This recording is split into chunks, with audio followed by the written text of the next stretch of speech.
Mesdames, Messieurs, bonsoir et bienvenue à cette grande édition d'information sur la télévision Labari. Le village de Kokiri, situé dans la commune rurale de Hamdallah, a abrité dans la nuit du 7 au 8 décembre le Petit Mouloud, un rassemblement religieux pour honorer le prophète de l'islam Mohamed, paix et salut sur lui, une semaine après sa date anniversaire. Le résumé avec Adam Ousmana et Halidou Kourema.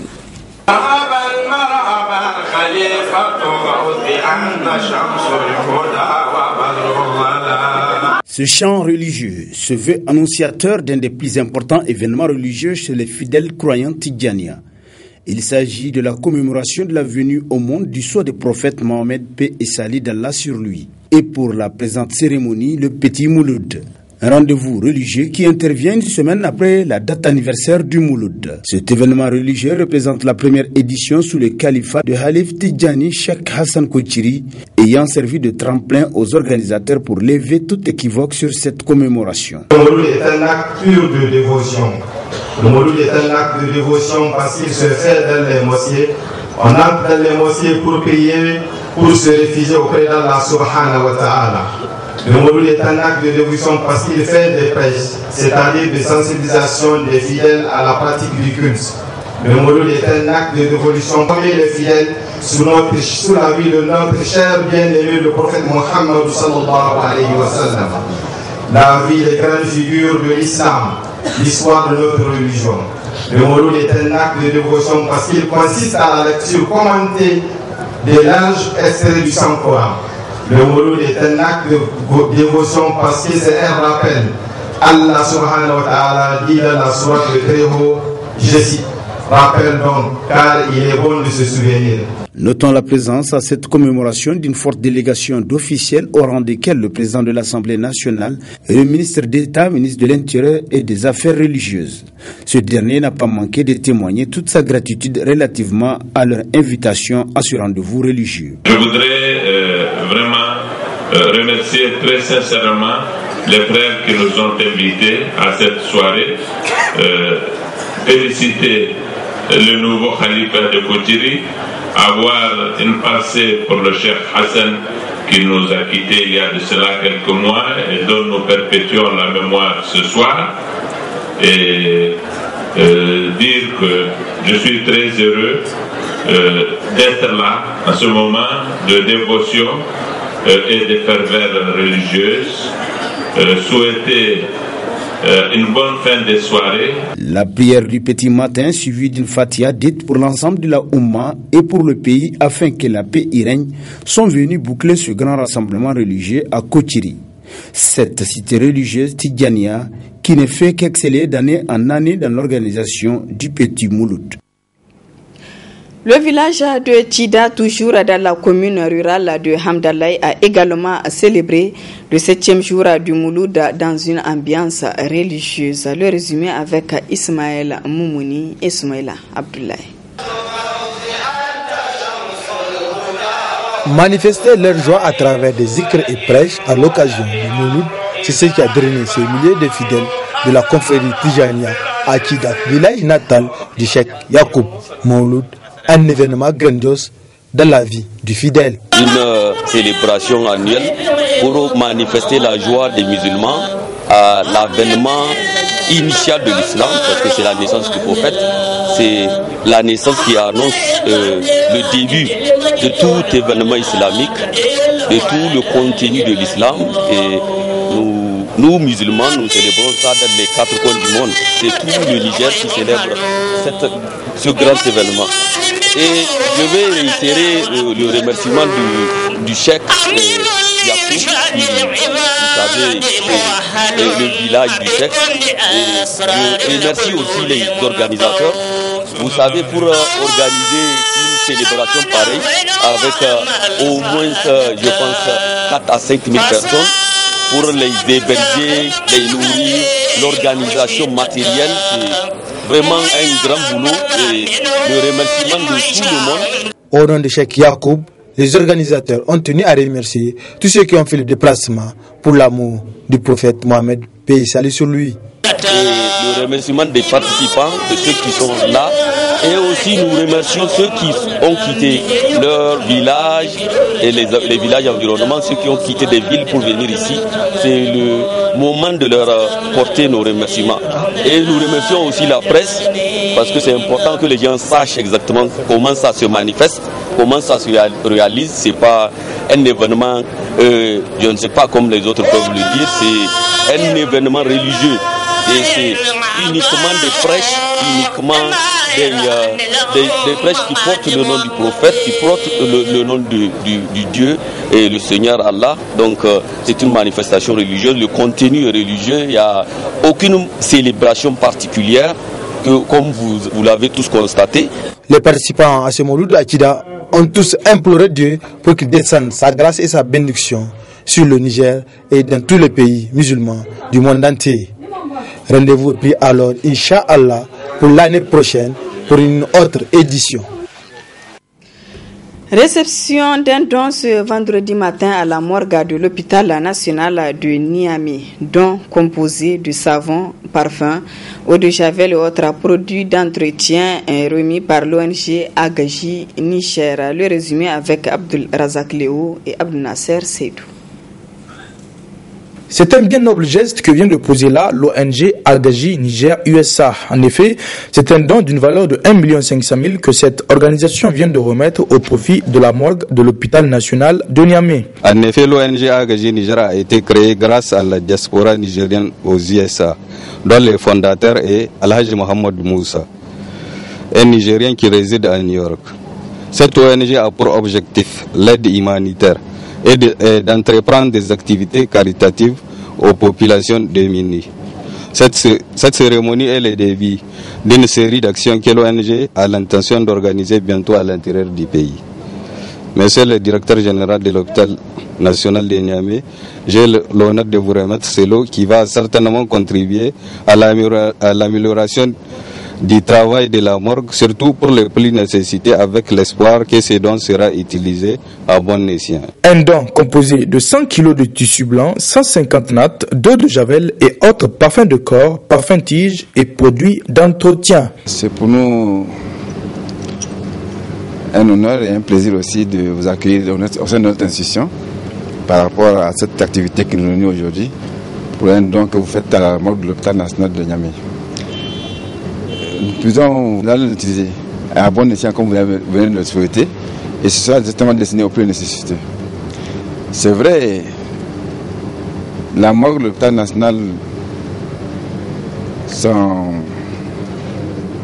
sa mission c'est d'accueillir les corps, de les préparer et de faire en sorte que de la manière la plus décente possible, qu'on puisse faire en sorte que nos parents qui y séjournent puissent être dans les règles de l'art, pour qu'on puisse les ramener dans notre donneur demeure avec ceux qui sied dans notre religion.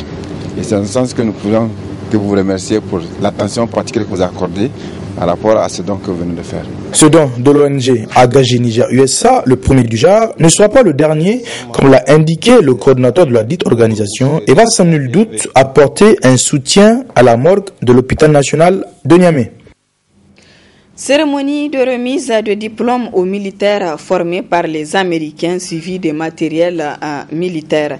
Une cérémonie présidée par le chef d'état-major de l'armée, le général de corps d'armée, Seyni Garba, à la direction centrale des matériels. Le compte-rendu de Ismaël Moumouni et Ibrahim Abdou. Remise de parchemins et de matériel à la compagnie logistique de DIFA par les Américains, objet de cette présente cérémonie. L'attaché militaire de l'ambassade des États-Unis a congratulé les récipiendaires tout en rappelant l'étroite collaboration entre les deux nations. C'est un honneur pour moi de féliciter les 138 nouveaux membres de la compagnie logistique de DIFA et d'annoncer officiellement la remise formelle de plus de 18 millions de dollars d'équipement à nos partenaires, les forces armées nigériennes. La conclusion réussie de cette formation et la remise formelle d'équipements constituent une autre réalisation commune entre les États-Unis et la République du Niger. C'est une réalisation qui démontre davantage que les États-Unis continuent de soutenir le combat du Niger pour une paix régionale. L'équipement présenté aujourd'hui ne constitue qu'une partie de l'aide de plus de 18 millions de dollars que les États-Unis ont fourni aux fins pour la création de cette compagnie. Il s'agit notamment de véhicules, de matériel de protection personnelle, de matériel de défense de base, des radios et des trousses médicales. Le chef d'état-major se réjouit de cette collaboration qui permet de renforcer les capacités opérationnelles de l'armée nigérienne. Ces matériels qui seront bientôt mis à la disposition permettront, j'en suis sûr, à cette unité de soutenir efficacement non seulement les formations de la zone de défense numéro 5 de DIFA, mais aussi toutes les unités engagées dans le cadre de la lutte contre le groupe terroriste Boko Haram. La compagnie logistique de DIFA a bénéficié d'une formation spéciale qui s'inscrit dans le cadre d'un vaste programme de formation des personnels du commandement des opérations spéciales des forces armées nigériennes en partenariat avec l'Université conjointe des opérations spéciales des États-Unis d'Amérique. C'est le lieu d'adresser nos vives félicitations aux formateurs pour leur dévouement et leur professionnalisme. Rappelons que ce don fait suite à plusieurs autres dans divers domaines ayant permis de renforcer de manière significative nos capacités opérationnelles. Rappelons que c'est après 1 mois et demi de formation que ces militaires ont reçu leur diplôme et que tous ces matériels vont être incessamment acheminés à DIFA. Niamey, la capitale, est recouverte depuis ce matin par une suspension de poussière. Qu'est-ce qui explique cette suspension de poussière? Élément de réponse dans ce reportage signé Ismaël Moumouni et Ibrahim Abdou. La population de Niamey s'est réveillée sous une brume de poussière. Cette situation est similaire, sinon pire, dans les autres régions de la bande sud du pays. Cette poussière tire son origine au Tchad. Cette situation, elle a commencé depuis ces dernières 48 heures, n'est-ce pas? Ces dernières 48 heures sur le Tchad, parce que la source principale de la poussière, c'est ce qu'on appelle la plaine alluviale de Baudelaire. On peut l'observer ici. Ici, vous voyez cette zone, là où vous voyez la couleur magenta, c'est ici la source principale de la présence de cette poussière. Pourquoi? Parce que ici, c'est un ancien lac qui s'est desséché. Maintenant, dans ce lac-là, il n'y a que des particules argileuses. Mais ici, dans la partie nord du Tchad, il y a 2 massifs importants. Nous avons le massif de l'Iridé et le massif de Tibesti. Les vents qui nous viennent de l'altitude moyenne passent à travers ce couloir. Mais du moment qu'il y a un resserrement de gradient, n'est-ce pas, la vitesse du vent augmente. Et quand la vitesse du vent augmente, elle sort de ce couloir. Tout ce qui a comme particule argileuse ici de poussière, elle soulève pour les propager sur la partie ouest. Et de faire les choses, nous avons la même frontière que le Tchad. Donc, depuis avant-hier, DIFA, Zander ont des visibilités inférieures à 500 mètres, 200 mètres. C'est-à-dire, le temps que nous sommes en train d'observer ce matin, ce que vous appelez très brumeux, la visibilité, elle est 10 fois plus mauvaise que ce qui se passe là-bas à DIFA, Zander, Marrakech. Cette poussière va perdurer durant des jours et sera accompagnée d'une baisse vertigineuse de température. Le prochain 48 à 72 heures, c'est un temps qui va persister. Okay, c'est un temps qui va sérieusement persister sur toute la bande sud du pays et il est accompagné malheureusement aussi des baisses de température parce que la poussière en suspension a un effet radiatif. Donc ce qui veut dire qu'à partir d'aujourd'hui, les températures vont commencer à baisser et les températures caractéristiques du mois de décembre vont commencer. À partir d'aujourd'hui, les températures vont connaître une légère baisse progressive et le mois de décembre, c'est un mois où il fait très frais. Malheureusement, la première semaine du mois de décembre a été un peu chaude, les gens ont commencé à s'inquiéter, mais à partir d'aujourd'hui, n'est-ce pas, les températures vont commencer à baisser. Mais le plus important pour nous, ce n'est pas la poussière en suspension, mais les conséquences de cette poussière. Alors, la présence doit être démise compte tenu de la réduction de la visibilité, mais aussi des bactéries chargées de cette poussière, source de plusieurs maladies. Autre aspect de cette édition, le village de Banizumbu dans le département de Kolo a abrité ce matin la 14e journée d'activisme contre les violences faites aux femmes. Une journée organisée par le club Dimitra en collaboration avec la FAO. Plusieurs autorités ont pris part à cette journée. Le compte-rendu de Nafissa Yahaya et Sadoumi. Toute femme et toute fille a droit à une vie exempte de violence. C'est le thème choisi pour cette journée d'activisme contre les violences faites aux femmes. Ces journées sont organisées par le club Dimitra en collaboration avec l'Organisation des Nations Unies pour l'alimentation et l'agriculture FAO, et c'est le village de Banizumbu qui abrite cette 14e journée. La journée du 7 décembre est consacrée à la lutte contre les violences faites aux femmes et aux filles. Le système des Nations Unies, sous le lead de l'ONU Femmes, ont saisi l'occasion pour conduire 16 jours d'activisme sur la thématique. Et durant ces journées, les clubs Dimitra mis en place par la FAO et ses partenaires ont été invités à répertorier toutes les violences d'ordre physique, moral et autres à l'égard de la femme. Ensuite, ils ont été chargés de relever les 3 violences les plus impitoyables et fréquentes afin de ressortir les conséquences en termes de séquelles et autres traumatismes. C'est ce qu'on a pu voir il y a quelques minutes. Sur cette base, il a été requis l'engagement des clubs de débattre sur ces 3 violences prioritaires et d'identifier la meilleure démarche conduisant à la prise de décision. À l'issue de cette étape, il était question pour les clubs de restituer les résultats de leurs échanges au cours d'assemblées villageoises. Précisons également que toutes ces activités ont été amplifiées et relayées à travers le partage de publications par WhatsApp au grand public.